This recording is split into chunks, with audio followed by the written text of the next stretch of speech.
قبل ما نبدأ ما تنساش تعمل لايك واشتراك في القناة. بيبدأ الفيلم مع أسلي واللي بتكون غنية جدا وعندها شركة سياحة خاصة بيها، وأول ما بتوصل بتتكلم مع محامي الشركة، ومن طريقة كلامهم كده بنعرف إن هم على علاقة مع بعض. وبتروح أسلي للاجتماع وبيكون في نظمي وعارف أبوها، وبنعرف إن هم الشركاء الرئيسيين للشركة. وبيدخل عليهم شينكو وبيقول لهم إن هو بعت فاكس لمالطا علشان يقبضوا على المحاسب اللي بيكون اختلس مبلغ كبير لدرجة إن هو عرض الشركة للإفلاس. وكمان بيعرض شينك عليهم صور تصاميم فندق جديد علشان يبنوه على الشاطئ في قطعة الأرض التابعة للشركة، وتكون دي الطريقة الوحيدة لتحسين الوضع المالي للشركة. وبتتحمس أسل للفكرة وبتقرر تنفذها، لكن نظم بيقول لها إن ابنه مش هيوافق يديهم قطعة الأرض. بترد عليه أسل وبتقول له إن الفلوس هتحل الموضوع، خصوصا إن المكسب هيكون كبير جدا. لكن عارف بيصدمها وبيقول لها إن شخصية مارت هوائية وصعب التنبؤ بتصرفاته، وغير كده بقالهم سنين مش بيكونوا اتقابلوا، وأي حاجة خاصة بمارت المحامي بيقوم بيها نيابة عنه. وبتقرر أسل إن هي تتولى مهمة إقناع مارت وبتسافر له علشان تحاول تقنعه.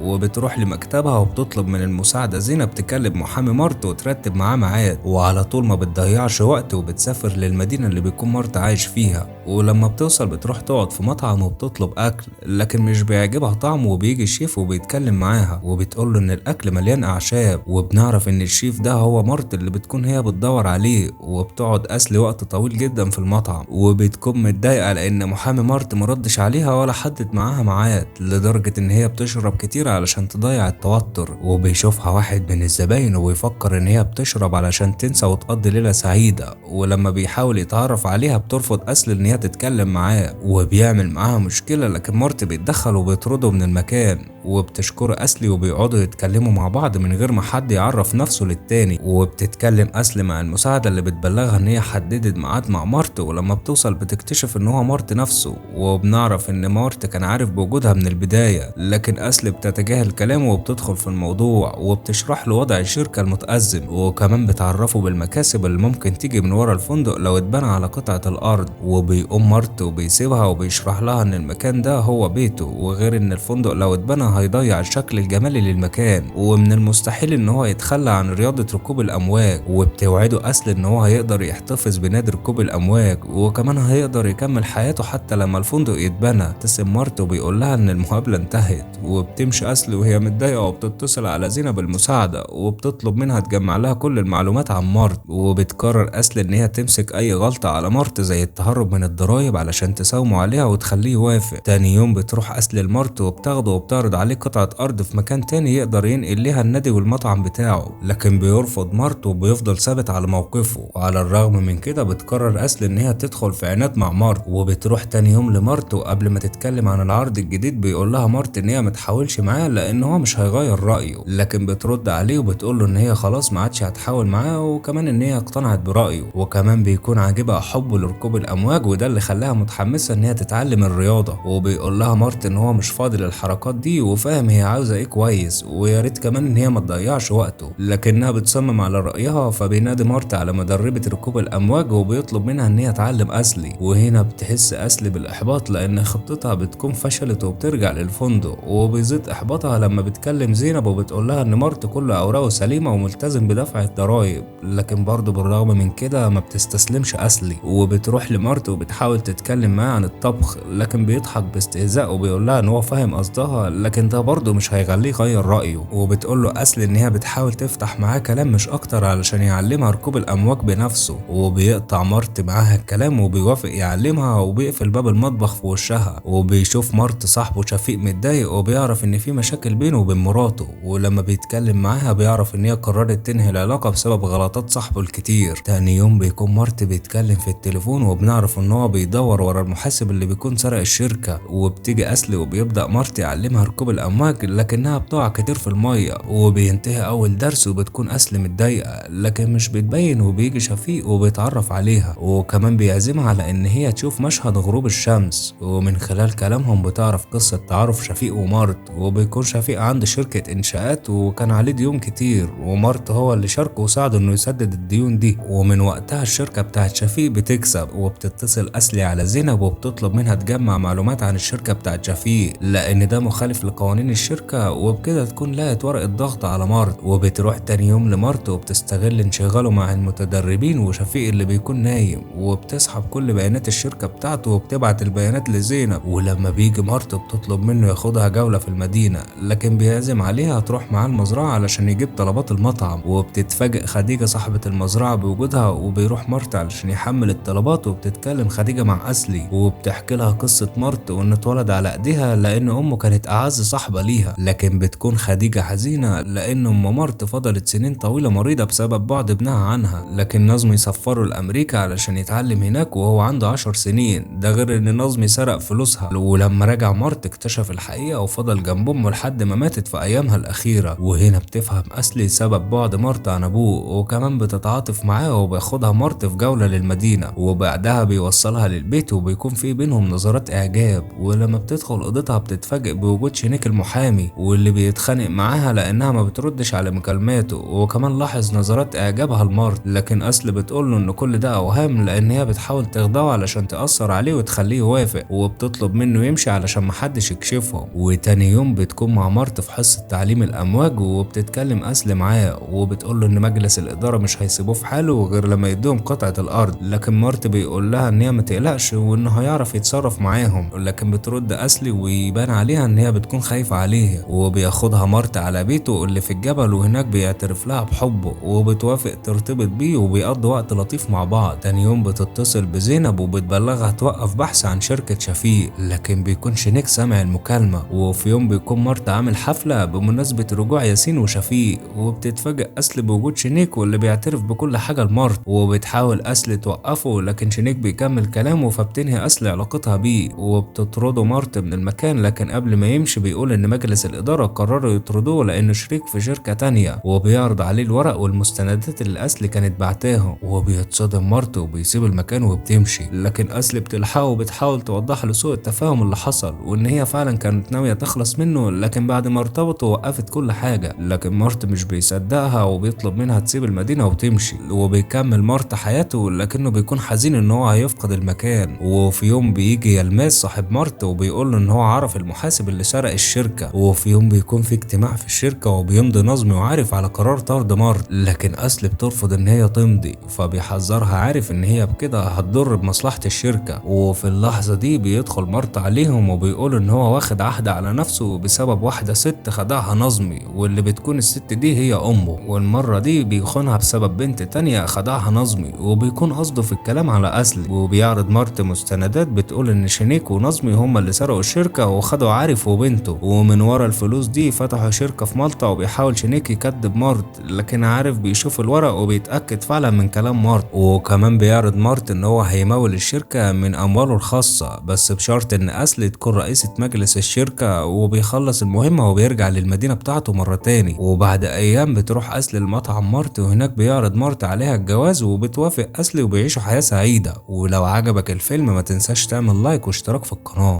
الفيديو ده سجله عبد الله عبد العزيز، واللي منتجه علاء الدين، واللي كتبته ريم عبد العزيز.